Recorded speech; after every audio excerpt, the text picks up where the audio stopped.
Boa tarde, estamos em mais um Pod Pet com vocês.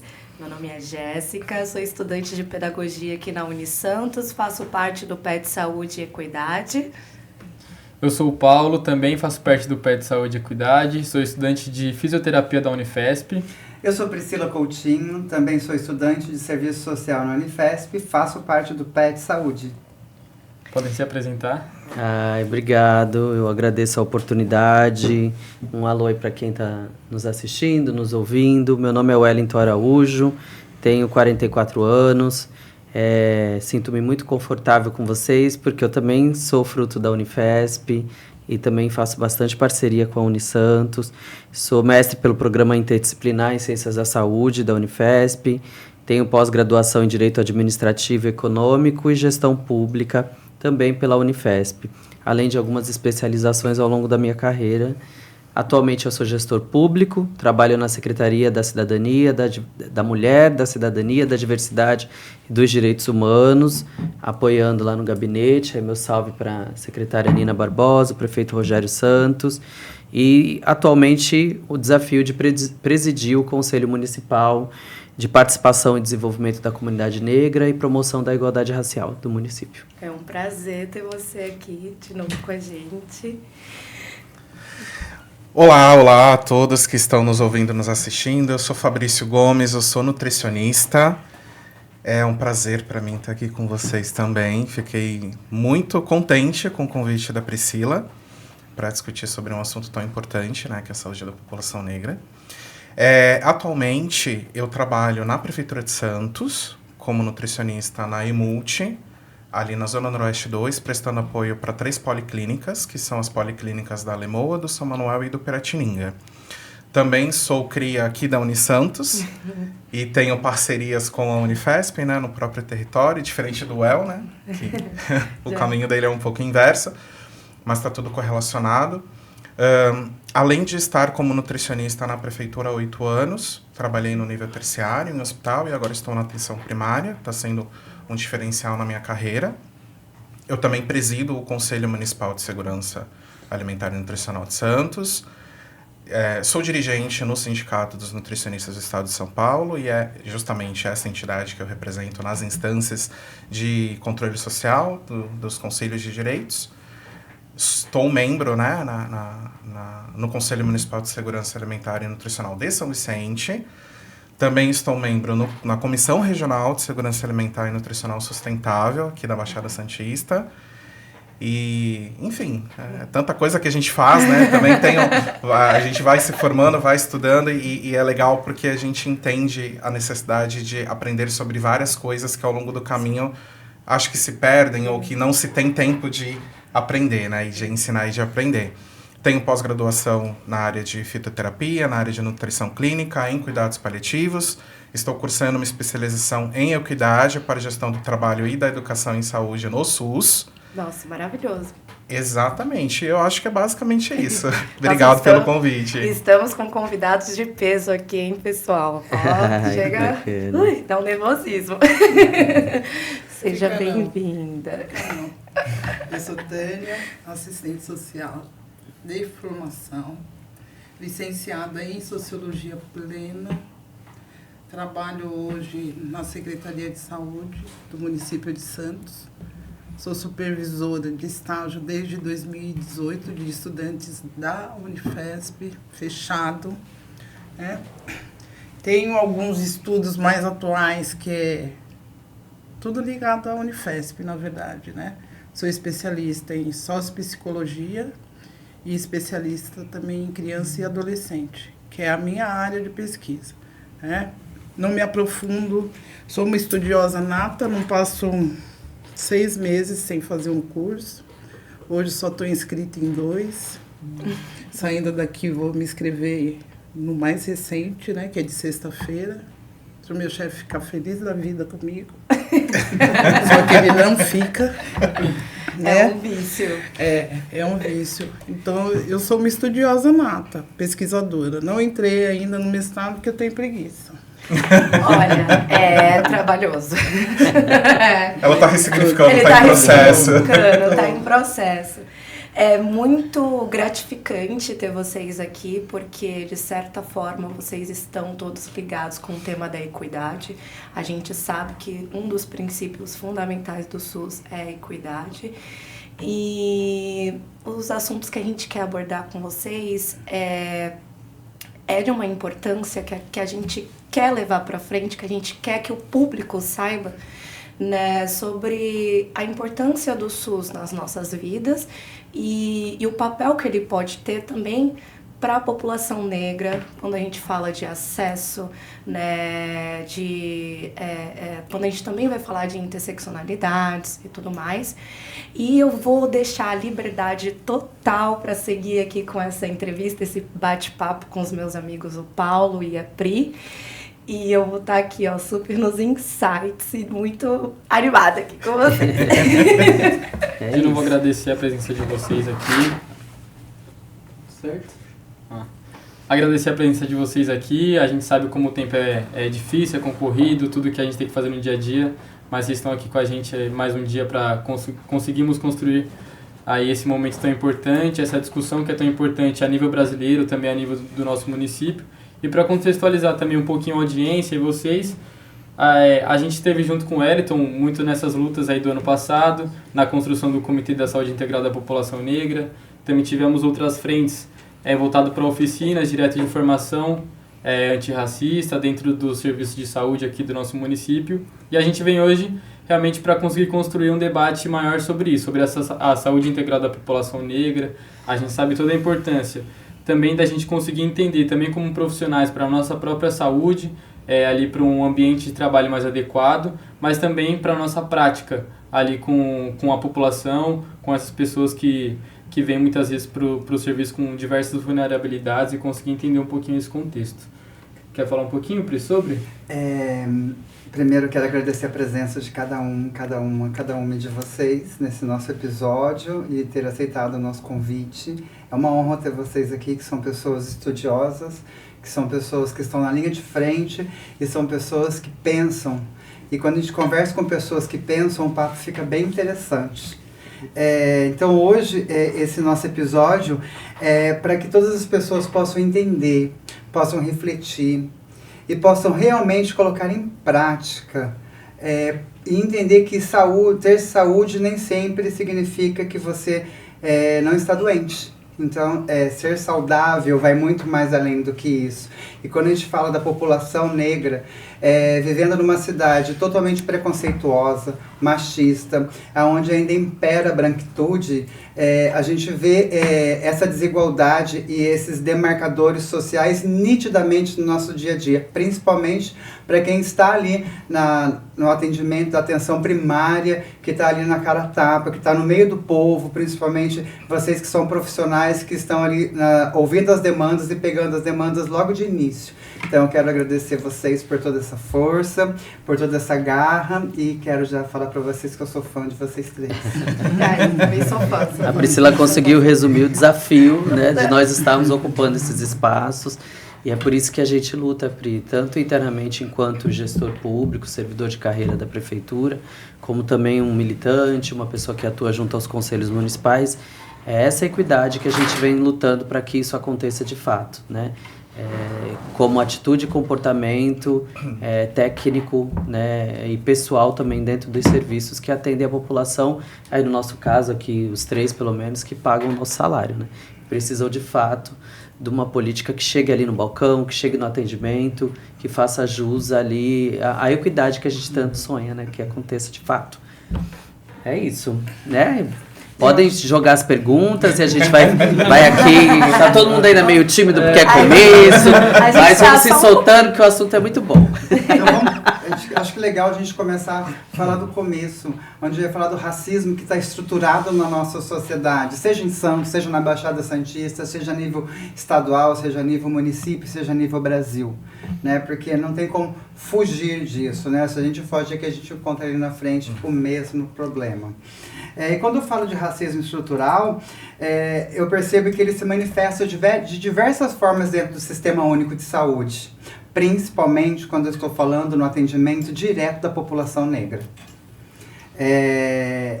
A falta de escuta qualificada, a falta de profissionais que tenham empatia no atendimento, e entre outras coisas a mais. E quando eu falo desse racismo estrutural, eu queria entender um pouco como que o racismo estrutural ele afeta diretamente vocês que são profissionais. Vamos começar a pessoa que está diretamente Sim, na Secretaria de Saúde, as damas. As damas, exatamente. Bom, vamos lá. Em atendimento, né? Se a gente for parar para pensar, a maioria da população negra está na periferia. E, querendo ou não, há um julgamento, né? Ela não faz porque não quer, ela não se adequa às solicitações, tudo que é indicado ela não faz. Qual é a compreensão, de fato, da realidade daquela pessoa, né? Sim. Porque a gente está falando de pessoas que precisam, querendo ou não, ter um mínimo de esclarecimento. E a maioria das vezes não tem, né? Tem mais julgamento. Então, é ela que não se adequa, é ela que é negligente, é ela que não entende nada. Mas qual é o tipo de linguagem utilizada para esclarecer uma pessoa que, às vezes, não tem cultura nenhuma? E quando eu digo cultura, eu estou falando cultura que ela entrou na escola, estudou, sabe bem a base. Estou falando dessa cultura, né? Saber ler, escrever e decifrar. O né? básico, né? O básico, o mínimo. Então, quando a gente fala, né, de atendimento do SUS, a gente está falando da população pobre, que está mais afastada. A maioria, apesar que todo mundo pode usar, mas a maioria está nas periferias. E quando chega nas periferias, que tipo de tratamento que é utilizado?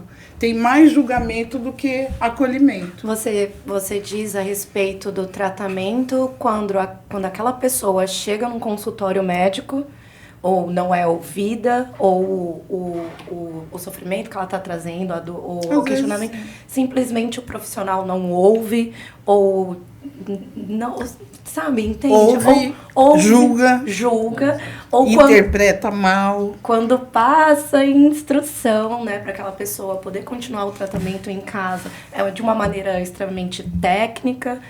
Então, então você diria que o principal aspecto para a gente pensar sobre isso é a formação de profissionais no SUS, seja uma formação antirracista. Sim, 100%. E aquilo que não é, né? Vamos começar do município, que se diz um dos municípios mais brancos. Mais branco, segundo o IBGE né? A população aqui dominante é a população branca.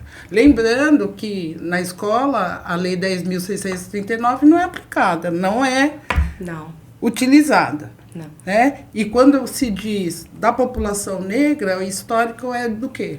Do escravo, somente. Do o sem conhecimento, que é perturbado, né? O que não tem higiene, não sabe entender as coisas, não sabe refletir. O corpo negro é lido como marginalizado em todas as esferas. Sim. Mas quando a gente pensa na esfera da saúde, quais as formas que você acha que ele é visto, além de ser um corpo sujo ou de uma pessoa que chega lá que não tem cultura? O que você acha que pode prejudicar diretamente na mortalidade daquele indivíduo? A falta de saúde? Isso. A falta de entendimento do profissional que ali está atendendo, muitas vezes. Né? Porque uma coisa é aquilo que a gente tem conhecimento de fato, mas só que não é aplicado a 100% da população. Existe uma diversidade. E essa diversidade tem que ser compreendida, né? E não julgada. Porque, muitas vezes, eu, enquanto assistente social, não são todos os casos que passam para mim. Eu vim de especialidades, né? Eu vim da casa da gestante. Então, quando eu ia atender uma gestante que vinha da periferia, o meu olhar era totalmente diferente. Porque eu tenho que falar com ela de maneira diferenciada, porque senão ela não vai entender. E a minha comunicação já é essa. Eu não gosto de segundo fulano de tal, que parará. Não, fulano de tal não está atendendo. Né? E a realidade dessa pessoa tem tem que ser trazida, acolhida e a proposta tem que ser dada. De que maneira? Entendendo que ela precisa sair dali compreendendo aquilo que está sendo dito. E quando se entra no consultório, a maioria das vezes a pessoa vai com medo. Existe essa cultura, né? Paulo Freire diz que tem que considerar o contexto do indivíduo. Eu acho que isso sai do ambiente da educação, tem que entrar no ambiente da saúde também. Acho que assim, tem uma coisa muito legal para a gente discutir, para a gente colocar. Quando a gente vai falar de saúde, vai falar de saúde da população negra, de uma população em geral, a gente tem dados muito claros e postos ali, mas são quantitativos. No geral, a gente tem na política nacional, a gente tem as questões de doenças infecto-contagiosas, nos boletins epidemiológicos da cidade, do município e também a nível brasileiro, a gente tem algumas coisas que são colocadas e que claramente a população negra é a mais afetada, representa proporcionalmente mais casos de óbitos ou casos de detecção, como a gente pode falar da tuberculose, da HIV/AIDS, de outras ISTs, a gente também pode falar da diabetes, que é uma coisa que tem predisposição para a população negra, a anemia falciforme, que é muito conhecida, mas são dados postos ali, por números, pela vigilância epidemiológica, e que são muito importantes para a gente entender as fragilidades e como elas são afetadas diretamente. Mas tem uma coisa que é muito interessante, que é o que você estava falando, que o serviço social também vai trabalhar muito nessa área, que é a subjetividade daquele indivíduo, porque a gente pode estudar uma população inteira, mas na hora do atendimento, na hora do balcão, na hora do consultório, a gente tem especificidades daquela pessoa que não vai estar num livro, não vai estar num autor que escreveu. E a gente entende assim, a importância do profissional conseguir entender que a violência racial, a violência psicológica que aquela pessoa sofre, também faz parte de um processo de saúde, seja em qual área for, né? Seja na minha, que é a fisioterapia, na nutrição, no serviço social, para os médicos. Então, realmente, a gente ter esse tato ali na hora de conseguir entender as subjetividades, mas também ter números fidedignos ali, que a gente consiga também ter uma coisa mais ampla, né, de suma importância, assim, para a gente conseguir realmente ter uma prática que traga equidade de verdade para diferentes pessoas, que muitas vezes são negras, mas também elas têm as especificidades dela do dia a dia, dos territórios e tudo mais. Ouvindo a profissional, assim, assistente social, né, que está aqui presente, que está na ponta, está no dia a dia, está atendendo a população, é diferente da gente que está no nível de gestão, mas não sei se é uma forma também de informação. A gente tem mecanismos hoje que a gente vem trabalhando para tentar balizar algumas situações que estão muito enraizadas no município de Santos com relação ao racismo estrutural, que é um determinante social, né? Que gera iniquidades, que limita o acesso da população negra nos serviços. Então, a gente acabou de sair de uma conferência municipal e a gente já está instituindo... A gente, quando eu falo, é porque eu represento o conselho, né, municipal. Está instituindo um protocolo de letramento racial com todas as secretarias, pela escola de governo, né, para poder chegar nesses profissionais, né, que está na unidade básica de saúde.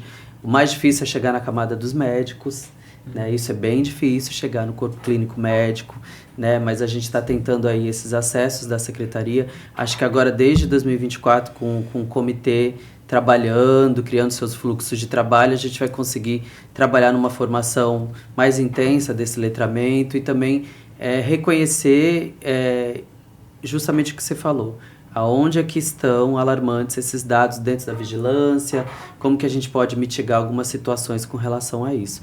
Porque não é uma prática ainda, né? A gente ter esse recorte social dentro da saúde, justamente isso, porque foi o que ela falou, a população historicamente está nas periferias, né? Teve até uma escola de samba da Zona Noroeste que no último carnaval colocou a falsa abolição, né? Porque, assim, historicamente, para quem conhece como é que foi o processo, né, de abolição no nosso país, foi totalmente falso, né? Os negros foram colocados na Rua da Amargura, na Rua das Sagestas, sem nenhum tipo de suporte trabalhista, nada disso, né? Então, isso ainda causa resquício até hoje numa série de situações. Quando a gente discutiu sobre racismo estrutural, numa oficina que a gente fez com o PET lá no Monte Serra, Eu tive essa fala que não vejo como liberdade, é uma palavra muito errada para se dar nesse processo, né?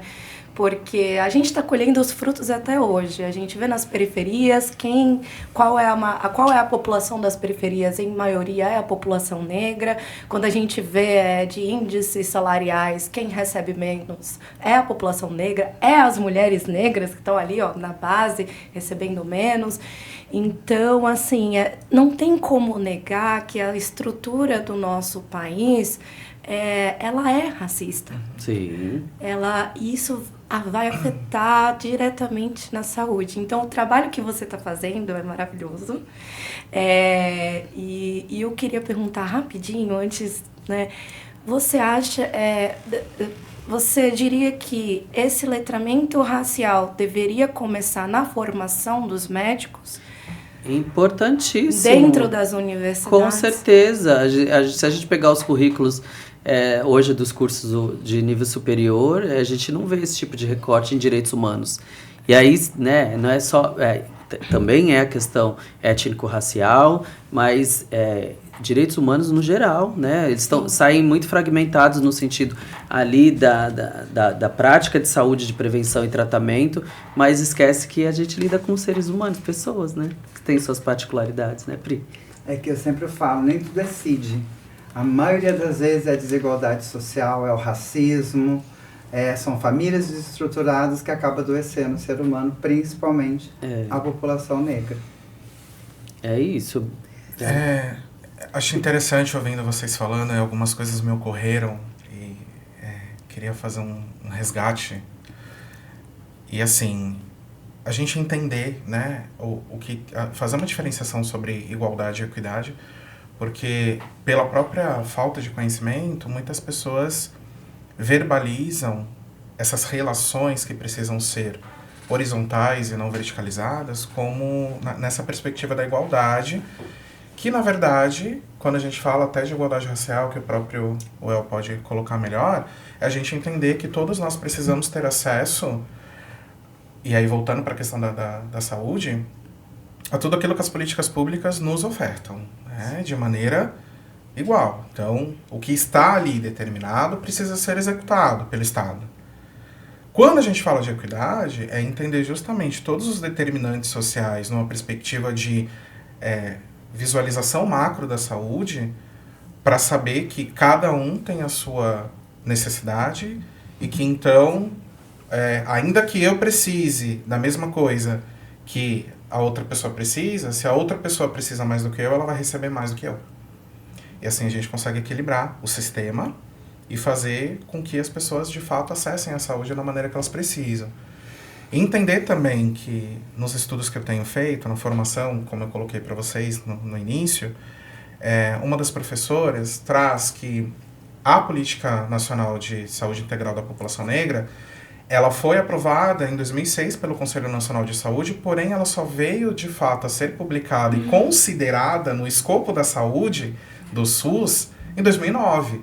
E que isso também representa um racismo institucional. Sim. Que é justamente você nivelar por baixo justamente as pessoas negras que já são marginalizadas e que vamos colocá-las e mantê-las, então, na subalternidade.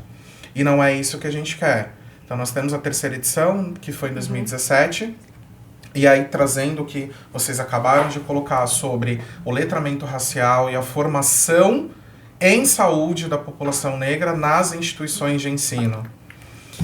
Na medicina, principalmente, que é majoritariamente uma área, uma formação em saúde predominantemente branca, mas também todas as outras formações. A gente precisa incluir o letramento racial e destacar a racialidade, o racismo, como um determinante social, que traz também, que é devidamente explicado e inserido na Política Nacional da Saúde Integral da População Negra.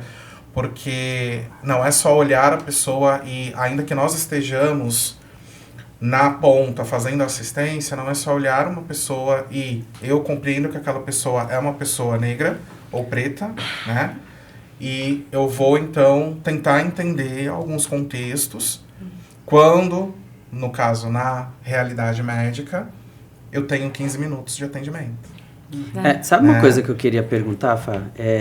Para ela, que é assistente social, né, que está na ponta, que já passou saúde da mulher, como que, na prática, como que aparece esse racismo? Assim, como que você vê ali? Porque pelo que eu escutei, né, de alguns profissionais, assim, no atendimento, quando você nega olhar para aquela integralidade daquela pessoa, o fenótipo daquela pessoa, e entender que algumas medicações não é para aquela pessoa, né? Se a gente está falando, por exemplo, de pressão alta, ainda receitam lá no pronto-socorro captopril, a anemia falciforme, como que a gente estuda isso de forma de fato, cria um protocolo com relação a isso, menor oferta de analgésicos e cuidado adequado. Eu fiz alguns apontamentos assim. Deslegitimização, acho que da dor e da queixa da pessoa. Ela chega com uma dor, parece que não sei se eu estou sendo, né, é frescura ou não é, toma qualquer coisa, não é qualquer coisa. A gente tem particularidade, virose, comunicação precária dos profissionais de saúde e os usuários, e assim, tudo isso torna sempre um percurso muito mais longo de investigação para aquela pessoa que está adoecendo, que necessita de fato de um atendimento adequado. Aí sim a gente está olhando a integralidade das faltas e problemas que hoje tem com a população negra no atendimento e nos fluxos e protocolos. Então, é que na verdade começa pela recepção, né? Começa ali a falta de acolhimento, muitas vezes, né? Eu posso falar da área onde eu estava, né? Então, a falta de escuta, esqueceu documentação, então volta para casa. Muitas vezes não é fácil, né? Porque a saúde da mulher está centralizada aqui, né? E muitas vezes as pessoas vinham de longe e vêm ainda, né? Porque é centralizado, então, que tipo de entendimento se tem da demanda que está sendo recebida ali? Qual é a compreensão? Por que você não trouxe o seu encaminhamento? Porque alguém lá na básica não fez de maneira correta e daí pune a munícipe. Que é isso que acontece muitas vezes. Porque se a básica não faz, a culpa é da básica. E se a especialidade não faz, a culpa é da especialidade. Fica esse conflito. Quem é que está no meio, realmente? É a munícipe, que não teve atendimento. Né? E falar de especificidade, a gente precisa pensar que está ligado a um ser humano, né? Então, são direitos humanos ali que a gente tá negando. Não é outra coisa. A falta de acolhimento e a falta de escuta é falta de direitos humanos. Porque se você não compreende o sujeito que é diferenciado, ela é muito confusa. Gente, tem um monte de gente confusa aqui, um monte de gente doente, né? Doente por N questões, né? Porque a melhor cidade para se morar também nega esse direito da moradia, de alimentação, de cultura, de lazer, de trabalho, que são direitos humanos. Se você não consegue se alimentar direito, você não tem um bom desenvolvimento, né? Se você precisa fazer seus corres durante 7 dias da semana, se alimentar muito mal, que hora que vai ter acesso a alguma coisa? E a maioria das vezes vai para a UPA. Com o quê? Estou com dor de cabeça. Toma isso daqui. Quem é que faz o acompanhamento que deveria fazer corretamente? É a básica, não a UPA. E a maioria da população vai aonde? Pronto-socorro, o que é errado. E daí precisa se inverter isso, que é educação e saúde, né? E daí eu acho que é uma falha que a gente não percebe a quantidade de atendimento sem resposta que existe na UPA. Porque é emergencial. E a saúde dessa população, de fato, está acontecendo? Porque está faltando na básica, que é a porta de entrada e o acolhimento. E muitas vezes eles não vão por quê? Porque não são acolhidos. Por isso que é bom ouvir gente, quem está na ponta, né? Porque a gente vê esse hiato gigante, né? Às vezes a gente está num outro lugar e a gente não consegue ver de fato ali quando chega. E você falou bem, essa população que não se alimenta bem, que chega ali procurando ajuda diretamente, mas isso é cultural, chegar no pronto-socorro, né? O posto de saúde é justamente a população preta e parda, sim, que está nas periferias, que não tem plano de saúde, e o primeiro lugar que corre de acolhimento para dor é o pronto-socorro, é o que está ali no dia a dia. Mas a gente ainda tem dados de subnotificação ou falta para estudo. Estou falando porque assim, a gente está discutindo aqui com uma academia. A academia é ciência, traz ciência. A gente precisa ser dados da ciência. Como que a academia ajuda, né? PET Equidade, Unisantos, como que a academia ajuda o poder público com dados, né? Tanto quali quanti, porque está muito subnotificado ainda, o insuficiente ainda quesito raça-cor, né? A gente fala, é maioria branca, mas as pessoas estão se autodeclarando, estão se reconhecendo pretas e pardas, né? Porque, assim, o IBGE é um instituto de pesquisa nacionalmente reconhecido, faz uma pesquisa de campo, então ele está colhendo dados de quem fala. Como que as pessoas... A gente está trabalhando isso na escola, né? Eu vejo muito isso, né? Eu faço parte da comissão de heteroidentificação do município, que analisa o fenótipo com relação às cotas, né? Que pra gente é um avanço gigante do ponto de vista de equiparação da história que nos afugentou, que nos colocou a gente nas periferias. As cotas, elas vêm para mitigar justamente isso. E ainda bem que eu fico muito feliz quando eu falo, Pri e amigo, que a gente está vendo hoje psicólogos, advogados, dentistas, médicos, pretos e pardos, hoje no serviço público. A gente vê uma mudança acontecendo. Desde 2021, 2022, já adota isso no concurso público de Santos, 20% de cada um dos cargos que são colocados ali no concurso, hoje a gente já consegue ter ocupando esse espaço. A pergunta sempre que a gente faz da comissão, quando a gente vê alguém que está ali, porque quando não tem dúvida, passa direto, tá, gente? Mas quando tem dúvida com relação ao fenótipo, passa a comissão, ela discute muito isso, né? A gente sempre faz a pergunta, essa pessoa sofre racismo? Essa pessoa, dentro do grupo da onde ela está, como que ela é vista socialmente? Porque a gente tem muita gente que, você sabe, que quer burlar o sistema, que não se declara aí na sociedade preto e pardo, mas para o concurso público quer colocar, quer dar jeitinho, né? Então, voltando ao assunto, essa subnotificação ainda acontece muito, ainda falta muito da gente chegar na ponta e conversar com esses profissionais, porque ali na UBS, gente, ali é o caminho, né, das pessoas, para a gente poder de fato implantar uma política integral da saúde da população negra. Acho que nesse sentido de Acho que seria legal a gente relembrar que semana passada a gente fez uma oficina de autodeclaração que também traz essa importância de ter a coleta de dados no atendimento na policlínica. Eu vou deixar para a Pri falar um pouquinho, porque foi um momento tão especial que a gente está muito orgulhoso de ter feito essa oficina lá. E exatamente, aqui na academia a gente trabalha com dados. Sem dados, como é que a gente pode ter esse termômetro do que a população, de quais doenças, do que a população negra está mais necessitando? E para isso, criar políticas, né, Pri?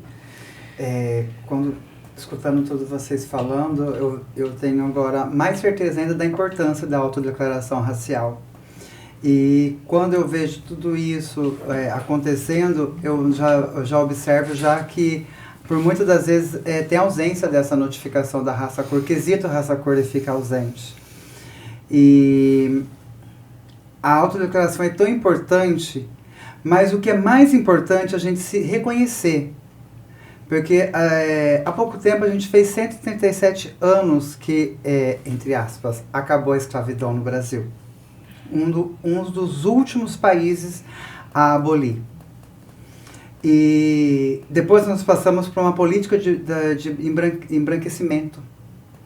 E que isso afeta até os dias de hoje, essa política de embranquecimento. Porque existem pessoas que vêm de famílias pretas e se autodeclaram pessoas brancas. Porque você não reconhece como pessoa branca. Então, quando eu, Priscila, me autodeclaro uma mulher trans, preta, de pele clara, as pessoas me criticam. Mas não tem como eu ser uma pessoa branca, porque meu pai é preto, a minha mãe é parda, eu venho de uma família preta. Eu sinto racismo por ser trans e por ser filha de pessoas pretas. Eu tive um avô negro e eu tinha um orgulho de andar com meu avô. E desde pequena, na prezinha, eu escutava lá a filha do macaco.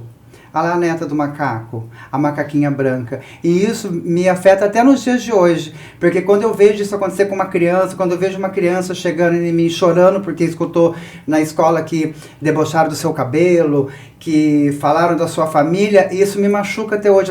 Essa cicatriz está dentro de mim, mas eu me reconheci como uma pessoa parda. Então eu me autodeclaro uma mulher trans.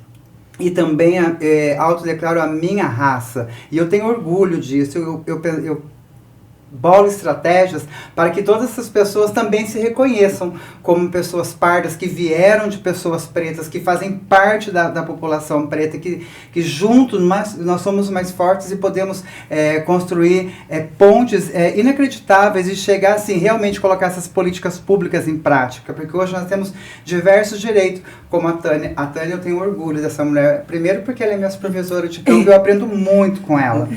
E cada dia que eu estou no estágio, eu venho com uma aprendizagem. Tu tá querendo conquistar um 10, né?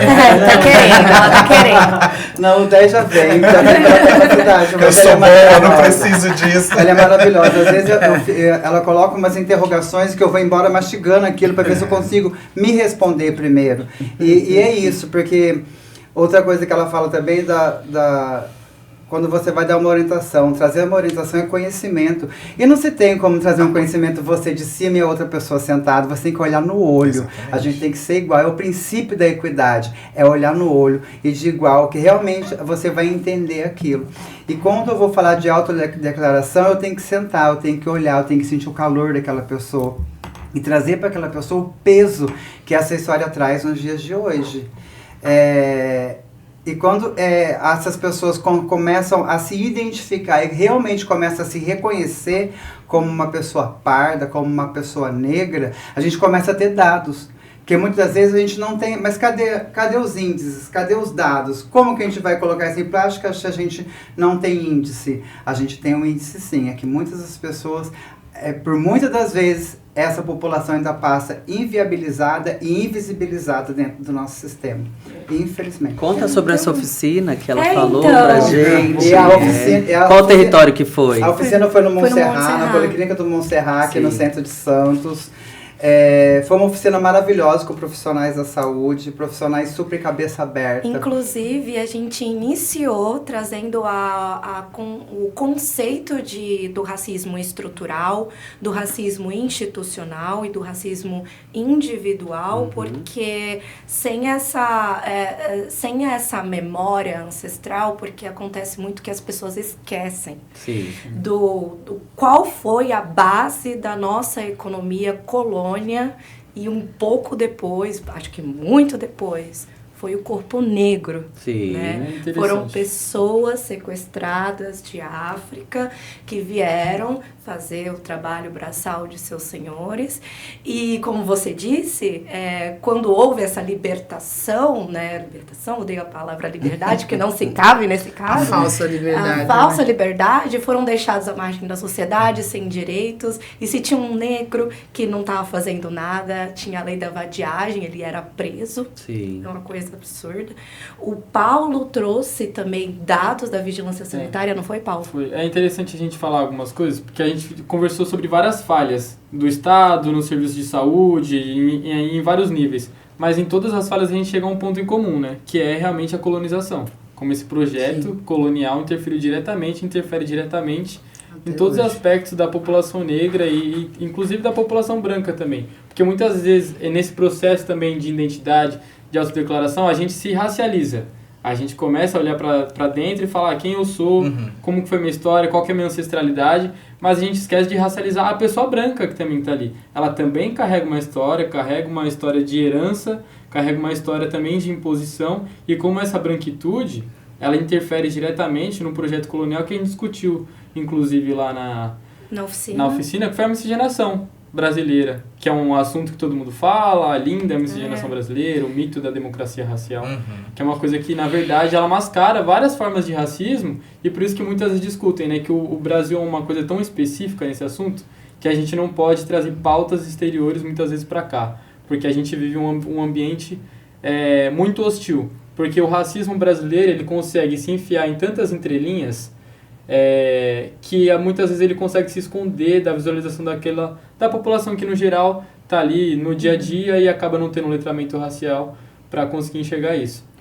A gente discute lá esse processo de embranquecimento da população brasileira e depois como isso interfere diretamente nas questões de identidade, de coletivo, como a população preta, a população parda, a população negra brasileira precisa passar por esse período árduo de reconhecimento, de conseguir enxergar a sua ancestralidade, de conseguir mostrar ela a ponto de se orgulhar, né?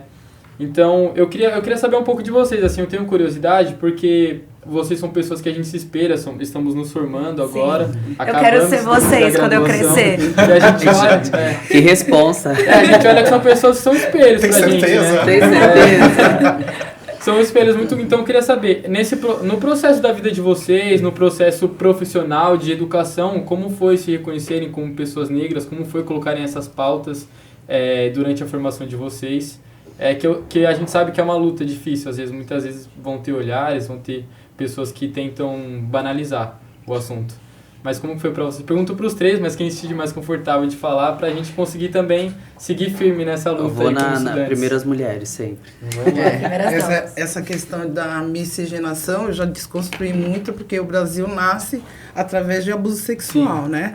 Então, fala, miscigenação não foi, né? Foi abuso sexual de fato dos colonizadores, né?